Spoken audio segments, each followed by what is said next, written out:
Çocuklardaki horlama tedavisi ve erişkindeki horlama tedavisi birbirinden biraz farklıdır.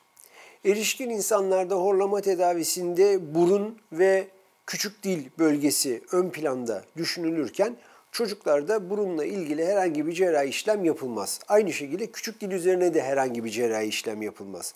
Çocukların horlamalarının en önemli sebebi geniz eti ve bademcik büyümeleridir.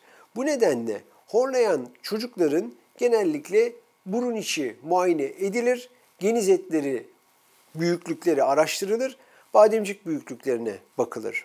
Eğer çocukların geniz eti ve bademcikleri iri ise bunun ilaçla tedavisi çoğu zaman mümkün değildir.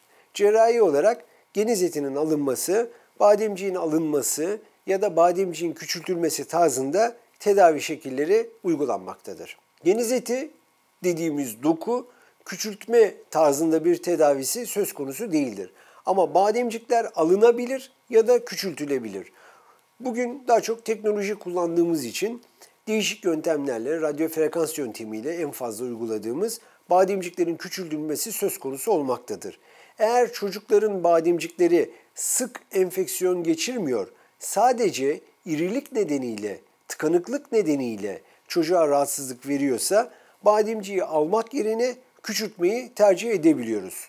Aynı aşamada geniz etinin de alınması durumunda çocuğun nefesi rahatlamakta, horlama ortadan kalkmaktadır.